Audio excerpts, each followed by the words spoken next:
তো এই হচ্ছে রানাঘাট স্টেশনে যে ওভারব্রিজটা, এই ওভারব্রিজ পার হয়ে চলে আসতে হবে একদম রাস্তার দিকে, এবং রাস্তার দিকে আসলেই পাবেন অটো বা টোটো। মোটামুটি স্টেশন থেকে নেমে চলে আসতে হবে সোজা একদম সামনের দিকে। এখানে পাবা কিন্তু টোটো স্ট্যান্ড, অটো স্ট্যান্ড। তো টোটোতে গেলে মনে হয় 30-35 টাকা করে নেয়। চলো দেখি কী হচ্ছে, যাওয়া যাক। তো বন্ধুরা আমি কিন্তু উঠে পড়েছি টোটোতে। তো এখানে একটু ভাড়া নিয়ে সমস্যা হয়, কারণ হচ্ছে যে ফ্লাওয়ার্স ভ্যালিটা আছে চাপড়ায়, সেখানে কিন্তু টোটো বা অটো সরাসরি যায় না ওখানে, ওখান থেকে হেঁটে যেতে হয়, কিংবা তুমি রিজার্ভ করো তাহলে কিন্তু 150 টাকা থেকে 200 টাকা লাগবে।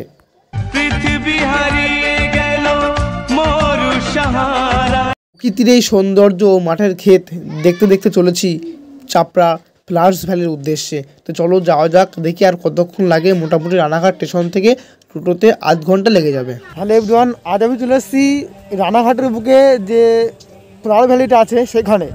তো আজকে ঘুরে ঘুরে দেখাবো সবচেয়ে ভালো কোথায় আছে ফ্লাওয়ার ভ্যালিটা। আর এখানে আসতে হলে রানাঘাট স্টেশন থেকে তোমার চাপড়া, ঠিক আছে, চাপড়া ফ্লাওয়ার ভ্যালি বলে কিন্তু চলে আসবে। আস্তে আস্তে সবই দেখাবো, কত দূর ফুল ফুটেছে এবং কত দূর কী হচ্ছে সব দেখাবো আস্তে আস্তে।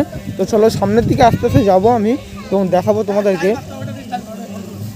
এখানে কিন্তু ফুল বিক্রি হচ্ছে। আমি আস্তে আস্তে শুনলাম একটা কাকা বলল যে এখানে যত রকম ফুল আছে তো প্রায় সব রকমই নাকি চাষ করা হয়, ঠিক আছে। তো সব রকম ফুলের তো নাম অবশ্য আমি জানি না, যতটুকু জানাবো এবং সব দেখাবো, কিন্তু তোমরা কিন্তু কমেন্টে বলে দেবে কোনটা কী ফুল, ঠিক আছে। তো এটা মানে চন্দ্রমল্লিকা, আশা করি সাদা চন্দ্রমল্লিকা কেন ফুটিনি, ঠিক আছে। এটা হচ্ছে রজনীগন্ধা, আর এটা কী ফুল আমি জানি না ঠিক। চলো আর একটু যাদের সামনে দেখো। এবার এখানে তো পিকনিক স্পটও করে দিয়েছে তোমাদের জন্য। দারুণ শখ, মানে গ্রাম বাংলা, সত্যি গ্রাম বাংলায় হয়, প্রকৃতি রাখি জাস্ট অসাধারণ।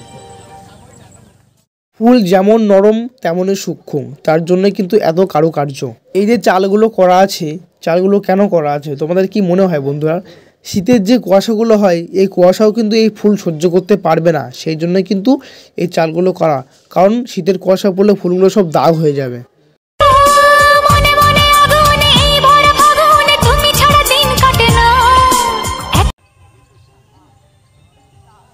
তো গাইস কেমন লাগছে বলো ভিডিওটা? যদি ভালো লাগে অবশ্যই একটা লাইক করো, কমেন্ট করো, আর চ্যানেলটা করো সাবস্ক্রাইব। ছোটো বড়ো কিন্তু অনেক মানে অনেক রকমের ফুল চাষ এখানে দেখতে পাচ্ছ। ছোটো গাঁদা ফুলের চারা লাগানো আছে এখানে। আরও মোটামুটি তুমি যেদিকে চলবে সেদিকে কিন্তু ফুল আর ফুল, শুধু ফুল, রং বেরঙের ফুল। এখানে মানে ফুলটা ফুটেনি, মনে হচ্ছে মাঠ পুরো ফাঁকা। তো মাঠ কিন্তু পুরোটাই ফুল। ডিসেম্বর তো যাবে, মাঝে মাঝে আসলে আরও সুন্দর লাগে, সব ফুলগুলো ফুটবে আর কি, দেখতেই পাচ্ছ। এবার যাবো মানে চন্দ্রমল্লিকা গাছ, চন্দ্রমল্লিকা ফুলটা খুব সুন্দর লাগে দেখতে। গাইস এই যে পাতাগুলো দেখতে পাচ্ছ, এই গাছটার নাম কি বলো তো? যদি জেনে থাকো অবশ্যই কমেন্ট করে জানিও তোমরা। এই জায়গাটা দেখে মনে হচ্ছে যেন সুন্দরবনে এসেছি, খুব সুন্দর লাগছে কিন্তু জায়গাটা।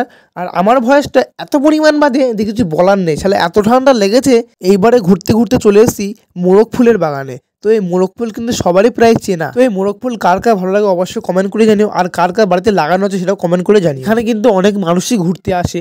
তো কিছু শ্রেণীর মানুষ আসে ক্ষতি করার জন্য, যেমন ভিডিও করার জন্য, ফটো তোলার জন্য এমন অস্থির হয়ে পড়ে যে গাছগুলোই ভেঙে পড়ে। তো তোমরা এমন কিছু করো না যে চাষিদের ক্ষতি হয়ে যায়। এইবার চলে এসেছি সেই চন্দ্রমল্লিকার বাগান, যে চন্দ্রমল্লিকা ফুল সবার মনকে আপ্লুত করে। তো দেখতে খুব সুন্দর লাগছে এই সাদা চন্দ্রমল্লিকা।